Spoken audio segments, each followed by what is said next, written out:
Boa noite. É muito bom mais uma vez poder falar aos nossos irmãos aí onde estão, poder receber essa mensagem e isso para você servir de estímulo, de perseverança, de orientação, de ensino da palavra de Deus. Foi muito bom. Ontem tivemos a oportunidade, sábado, de reabrir a igreja central, a sede aqui em Cornélio Procópio. E ainda dentro, considerando as restrições, tivemos ali dentro do previsto a quantidade de pessoas, né? Conforme a orientação, as restrições que são impostas a nós, mas tivemos a alegria de podermos adorar o Senhor de maneira coletiva e foi algo maravilhoso. Esperamos muito em breve poder logo estar com todos os nossos irmãos, né, que hoje estão impedidos devido a essas orientações restritivas da Secretaria de Saúde, né? A gente sabe que ainda estaremos por algum tempo sem a presença dos nossos irmãos idosos, também das nossas crianças, porque tem um limite de idade. Mas enquanto esses não poderão estar na igreja, eu quero nessa oportunidade ainda, onde você aí estiver no seu lar, em algum momento você poderá ouvir essa mensagem aqui do seu pastor, uma mensagem que eu oro para que possa trazer bênçãos na tua vida, ou para todos aqueles que, onde estiverem, a gente sabe que todos terão acesso via internet, e aqueles que desejarem ouvir essa palavra, desejo também que você seja grandemente abençoado. Nós vamos estudar um texto muito importante. Deus tem derramado tantas bênçãos, reconhecemos da maneira que Ele tem cuidado de cada um de nós. Ele derrama suas bênçãos sobre nós, sobre a nossa vida.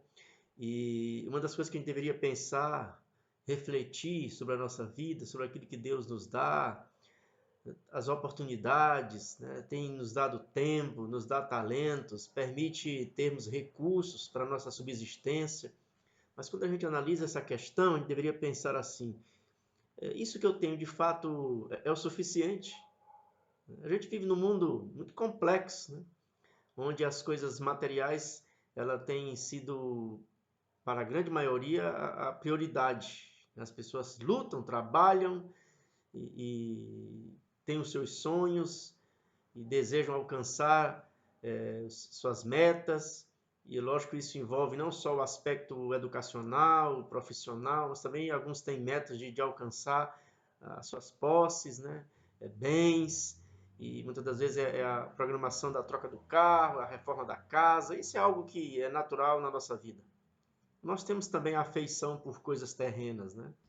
A grande questão é o seguinte: até onde a afeição que temos pelas coisas deste mundo, isso pode impedir o nosso crescimento, o nosso amadurecimento espiritual, o nosso entendimento daquilo que Deus tem para nós, daquilo que Ele permite nós gerenciarmos em nossa vida. Então eu gostaria que você pensasse um pouco sobre isso. O que eu tenho é suficiente? O que nós queremos analisar tem a ver com posses, né? Como nós administramos a nossa vida. Pra você ter uma ideia, 16 das 38 parábolas de Cristo tratam sobre dinheiro. Isso mostra que Jesus tinha uma preocupação em nos orientar sobre essa questão. Faz você pensar na importância de como você administra os seus recursos. Então aqui diz, a orientação que temos é que Jesus usou muito do seu tempo para orientar não só ali os discípulos, a todos aqueles que tiveram contato com ele, e essas orientações também nos ajudam muito nos nossos dias que vivemos. Jesus parece que falou muito mais sobre dinheiro do que sobre o céu e o inferno.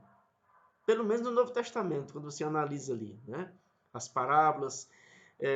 Fala-se 5 vezes mais sobre dinheiro do que oração. Enquanto existem mais 500 versículos sobre oração e fé, mais de 500, há mais de 2.000 textos na Bíblia lidando com dinheiro ou posses. É óbvio, portanto, que a Bíblia tem muito a dizer sobre a administração do dinheiro. Então eu queria deixar para vocês, nessa reflexão, nesse devocional, 4 princípios bíblicos da administração do dinheiro. Isso pode nos ajudar a ter uma visão mais correta daquilo que Deus tem para nós. Embora a parábola dos talentos, eu quero que você abra a Bíblia em Mateus 25, trate mais diretamente sobre a volta de Cristo, encontramos aqui princípios da Bíblia sobre a administração do dinheiro. Mateus capítulo 25. E eu quero ler com vocês o verso 14 até o verso 30, diz assim a palavra de Deus. Pois será como um homem que, ausentando-se do país, chamou os seus servos e lhes confiou seus bens. A um deu 5 talentos, a outro 2, a outro 1, a cada um segundo a sua própria capacidade. E então partiu. O que recebera 5 talentos, saiu imediatamente a negociar com eles e ganhou outros 5. Do mesmo modo que recebera 2, ganhou outros 2. Mas o que recebera 1, saindo, abriu uma cova e escondeu o dinheiro do seu senhor. Depois de muito tempo, voltou o senhor daqueles servos e ajustou as contas com eles. Então, aproximando-se, o que recebera 5 talentos, entregou outros 5, dizendo, Senhor, confiaste-me 5 talentos, eis aqui outros 5 talentos que ganhei. Disse-lhe o Senhor, muito bem, servo bom e fiel, foste fiel no pouco, sobre o muito te colocarei. Entra no gozo do teu Senhor. E aproximando-se também o que recebera 2 talentos, disse, Senhor, 2 talentos me confiaste. Aqui tens outros 2 que ganhei. Disse-lhe o Senhor, muito bom, servo bom e fiel, foste fiel no pouco, sobre o muito te colocarei, entra no gozo do teu Senhor. Chegando por fim, que recebera 1 talento, disse, Senhor, sabendo que és homem severo, que ceifas onde não semeastes e ajuntas onde não espalhastes, receoso escondi na terra o teu talento, aqui tens o que é teu. Deus quer que usemos todas as oportunidades que Ele nos concede. Segundo alguns critérios, o terceiro servo agiu bem, não roubou, não desperdiçou, nem perdeu o dinheiro, segundo o relato bíblico. Guardou e preservou, no entanto, foi julgado infiel por não fazer nada produtivo. Precisamos entender que tudo que Deus nos coloca em nossa mão, nós temos a responsabilidade sobre isso. Não importa que aquele que produziu 5 talentos, multiplicou seus talentos, outro que multiplicou, recebeu 2, mas multiplicou mais 2, os mesmos foram colocados aqui como fiéis. Foste fiel no pouco e no muito. Então, independente da quantidade, aqueles que conseguiram produzir conforme o que receberam, foram responsabilizados ali como servos fiéis. Embora essa parábola nos mostre de que a gente precisa refletir muito de quem é o dono de todas as coisas. Quem é o dono de tudo? Mateus 25, verso 14, diz que será como um homem que, ausentando-se do país, chamou seus servos e lhe confiou seus bens. Nós queremos tirar 3 implicações aqui que são fundamentais para a nossa compreensão, para o nosso entendimento. Primeiro, temos que entender uma coisa. Deus tem direito sobre tudo que Ele quiser. Quando Ele quiser. Tá certo? Tudo é dele, pois Ele é dono e tem direitos e eu sou apenas um mordomo. Tenho apenas responsabilidades. Ok? Então, precisa entender esse aspecto aqui. Toda e qualquer posse que eu tenho aqui na terra vem de outra pessoa. Eu literalmente tomo conta de muitas coisas, mas não sou dono de nada. Se você possui algo, alguma propriedade, quem sabe um campo, uma terra, além da sua casa onde você mora, se tem alguma casa de praia, tudo que você tem, precisa entender uma coisa. Você tem isso por algum tempo. Você é o proprietário desses bens por algum tempo, mas não por toda a vida. Porque apenas Deus possui tudo para sempre. Porque Ele é eterno. Então, esse é um aspecto importante para a gente entender. Quando alguém perde suas posses, por mais que isso gere tristeza, não podemos contestar o direito, porque só Deus possui tudo para sempre, porque Ele é eterno. Ele pode tomar tudo o que quiser, no momento que quiser, E se eu entendo esse princípio, eu me libero de forma generosa, responsável, até para lidar bem com os recursos que estão nas minhas responsabilidades, aquilo que Deus confiou a mim. Então, isso eu vou responsabilizar, ter muita responsabilidade sobre esses recursos, vou saber administrar bem, com muito cuidado, e também vou contribuir com esses recursos na minha responsabilidade para os propósitos de Deus. Se eu entendo que tudo pertence a Ele, e Ele apenas me confiou gerenciar esses bens, eu tenho que ter responsabilidade para cuidar disso. Então, esse é um princípio importante. Tudo é dele, tudo pertence a ele. E tudo ele tem para sempre, porque ele é eterno. Tudo que possui pertence a ele. Essa é uma segunda implicação importante da nossa meditação. Se Deus possui todas as coisas, não é apenas a decisão de dar como algo espiritual, mas toda decisão de gastar uma quantia de dinheiro também é algo espiritual. Deus possui tudo que eu tenho. Se Deus possui tudo e tem algumas ideias sobre eu como vou gastar e gerenciar os meus recursos, as minhas posses, eu tenho que ter muita responsabilidade. Como mordomo, eu tenho certa liberdade, mas assim ainda como devo agir com responsabilidade. Um dia eu vou prestar contas ao nosso Deus, ao dono de tudo, o modo que usei os meus recursos ou as minhas propriedades, como eu administrei isso. Eu tenho que entender que se tudo pertence a Deus e Ele me permite colocar isso para o meu cuidado enquanto eu estiver aqui nesta terra, enquanto eu estiver vida aqui, eu tenho que ter muita responsabilidade de como gerenciar essas coisas. Então, até a responsabilidade, embora eu tenha liberdade que está no meu poder, até a minha responsabilidade de como eu gastar isso, também tem uma conotação muito espiritual, um princípio muito espiritual nessa questão. Se Deus é dono de tudo, o que eu não posso fingir ser um mordomo? E aquilo que nós gastamos, o nosso talão de cheque, a nossa fatura de cartão, tudo isso vai revelar um pouco sobre a mordomia cristã, como nós gastamos o nosso dinheiro. A maneira que nós usamos reflete os nossos objetivos, nossas prioridades, como nós gastamos nossos recursos reflete as convicções que temos. Isso tem a ver até com nossos relacionamentos, até mesmo com o uso do tempo. Tudo envolve essas responsabilidades. Uma pessoa que se tornou cristã pode até fingir uma oração, pode até fingir que ele faz evangelismo, que ele dá um estudo bíblico, pode fingir até a ideia de ir à igreja, ele não pode camuflar o que o seu talão de cheque revela, ou a fatura do seu cartão de crédito, porque ali vai demonstrar muito das suas prioridades, como nós gastamos nossos recursos, como nós usamos o tempo, como aquilo que valorizamos para gastar os nossos recursos. Estamos num processo de crescimento. Então entendemos que Deus tem nos colocado aqui, e nesse processo, ao estar aqui, Deus nos dá a oportunidade de crescermos, de amadurecermos, de cada dia mais entender aquilo que é mais essencial, quais são as nossas verdadeiras prioridades, que vai fortalecer o nosso preparo para a eternidade. Uma coisa importante que nesse processo de crescimento, Deus está nos usando aqui numa passagem temporária.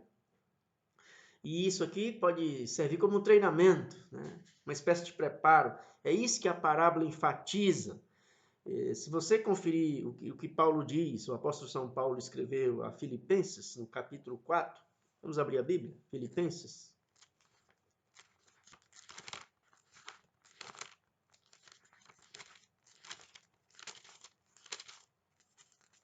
Filipenses, no capítulo 4, vamos ler os versos 11 e 12.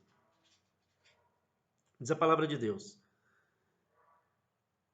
digo-vos isto não por causa da pobreza, porque aprendi a viver contente em toda e qualquer situação, tanto ser estar humilhado, como também ser honrado.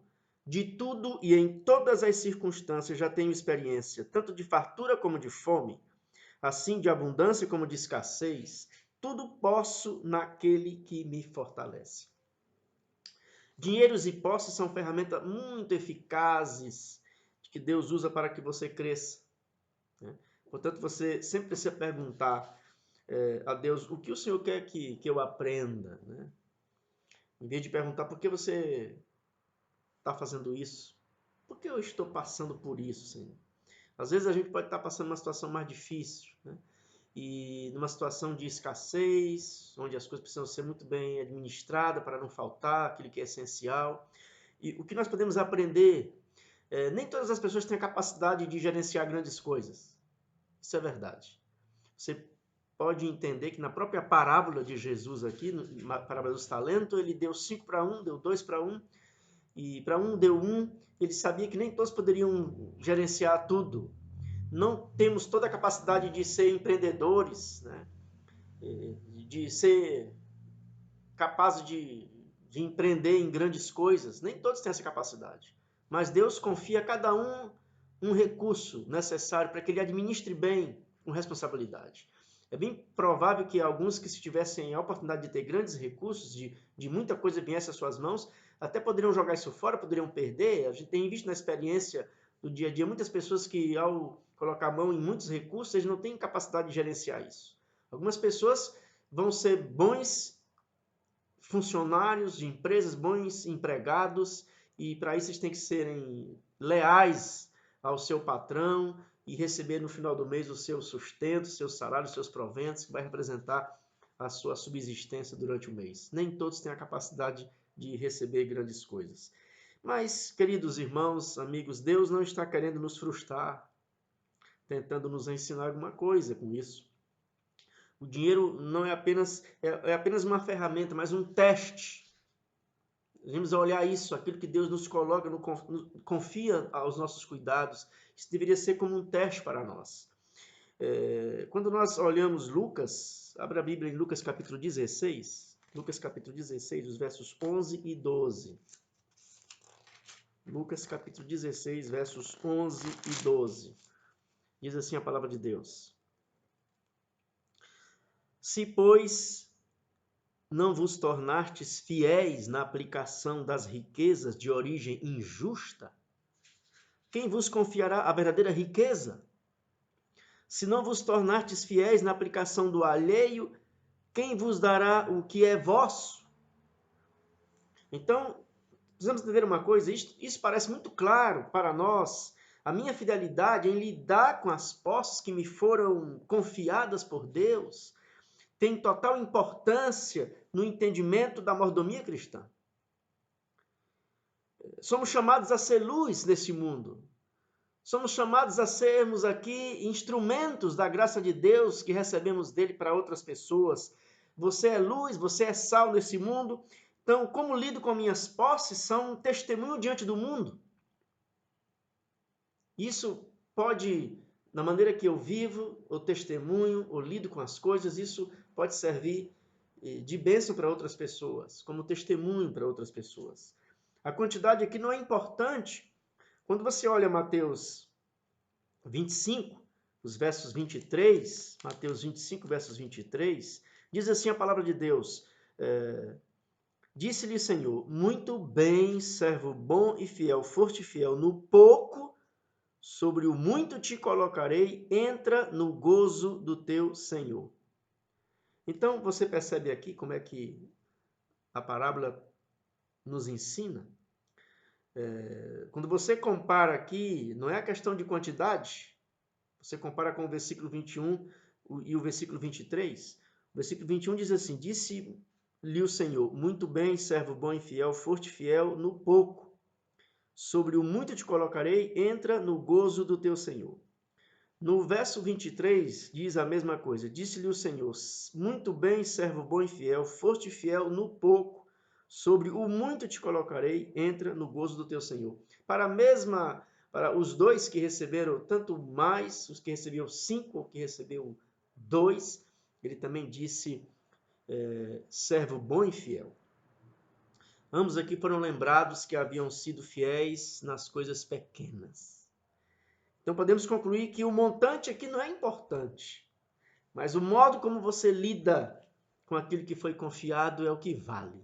É isso que é importante, tá certo? Há uma controvérsia que é mais cristão não é o fato de possuir muitos bens, ou dar muito dos seus bens à sua igreja, não é isso?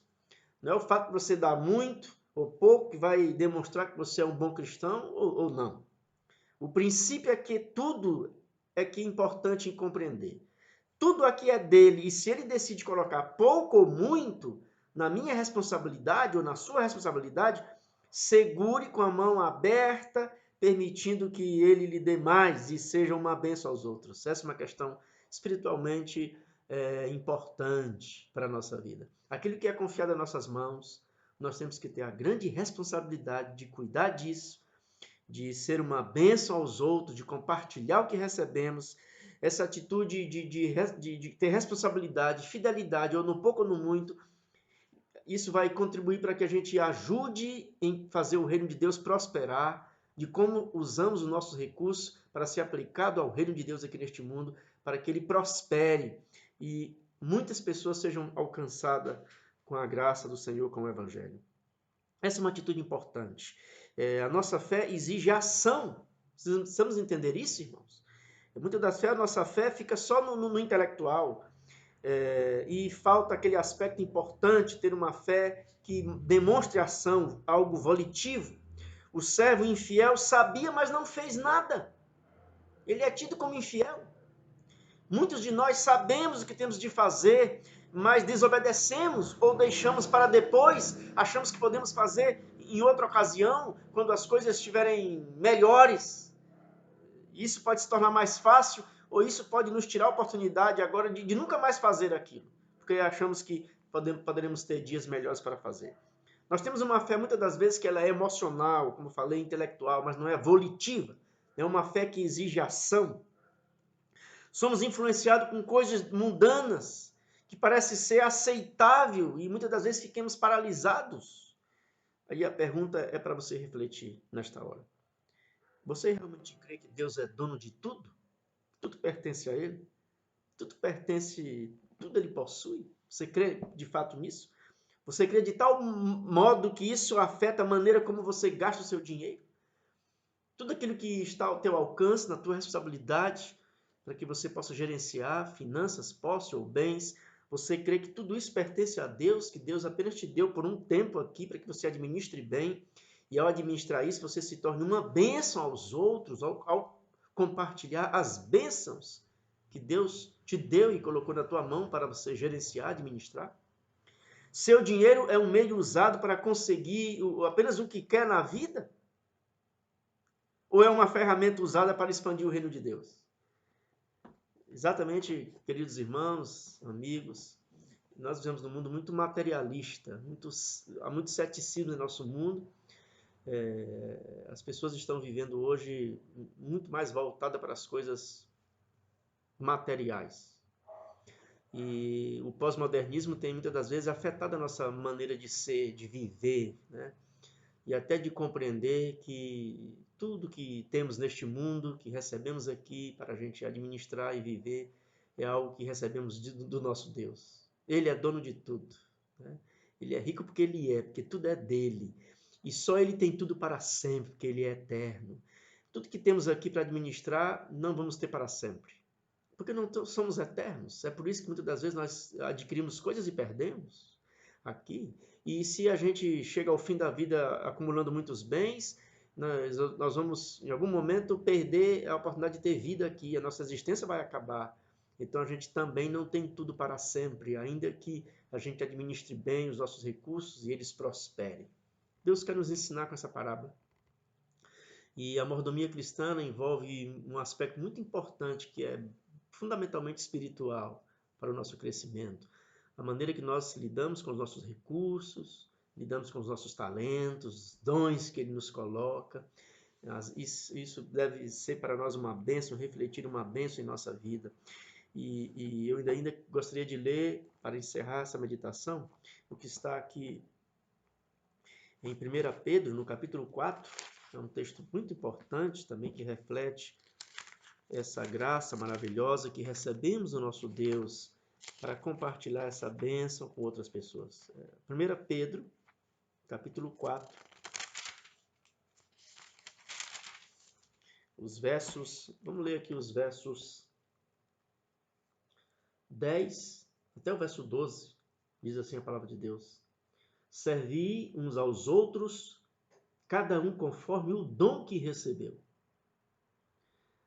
como bons despenseiros da multiforme graça de Deus. Dispenseiros, né? Você é um responsável. Você guarda bem aquilo que Deus colocou nas suas mãos. E tudo aquilo que você recebeu, compartilhe isso da multiforme, para multiforme, diversas maneiras, de várias maneiras que Deus tem abençoado a tua vida. Você precisa compartilhar esse dom como um bom dispenseiro da graça de Deus.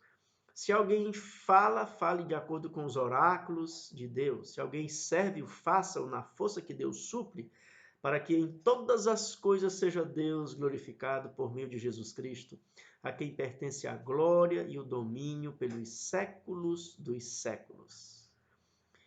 Nós podemos ter uma capacidade natural, ou com a capacidade de um dom espiritual que recebemos, e nós precisamos nos colocar nas mãos de Deus para continuar sendo uma bênção neste mundo e fazer com que a missão de Deus cada dia se fortaleça mais e prospere mais o seu reino de Deus, e para que muitos possam ser alcançados com a sua maravilhosa graça.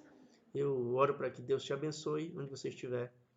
E se porventura você está passando alguma dificuldade, creia que Deus sabe da tua situação, conhece a tua vida, e se coloque nas mãos de Deus, faça uma experiência de fé com Ele e peça confiança para que Ele ajude a acrescentar mais fé na tua vida.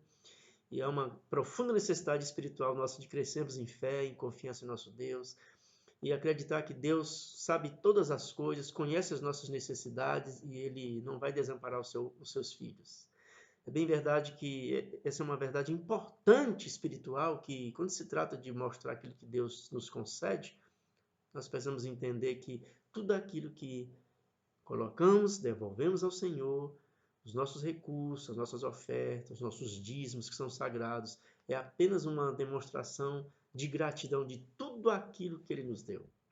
Deus não pede apenas parte dos meus recursos, parte dos meus bens. Deus pede a minha vida. Ele diz: filho meu, dá no teu coração. Então, estamos dispostos a entregar nossa vida a Ele? Se estamos dispostos a entregar o nosso coração a Ele, estamos dispostos também a usar com fidelidade, lealdade, tudo aquilo que Deus nos dá, nos permite ter aqui como bênçãos, para que isso seja compartilhado a outras pessoas, e isso também possa fazer com que a graça de Deus, o Evangelho, possa alcançar muito mais pessoas neste mundo. Deus cuide da tua semana, te proteja, cuide da tua saúde. Aqui o meu carinho aos nossos queridos irmãos da nossa igreja, do nosso distrito aqui, da região de Cornélio Procópio. Que vocês sejam grandemente abençoados. Deus abençoe. Obrigado, Senhor, pela tua graça. Obrigado pela tua fidelidade. O Senhor cumpre as promessas. E nessa oportunidade eu oro para que o Senhor nos acrescente mais fé na nossa vida.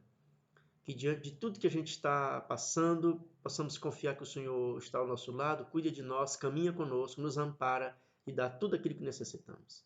Obrigado, Senhor, pelas bênçãos. A Bíblia diz que toda boa dádiva vem do alto, que vem do Pai das luzes, em que não há sombra de mudança. Possamos cada dia crescermos na fé, no conhecimento, nesta experiência de sermos verdadeiros bons mordomos, gerentes, fiéis daquilo que Deus nos concede. Obrigado, Senhor, por essa oportunidade. Pedimos essas bênçãos e as agradecemos em nome de Jesus. Amém.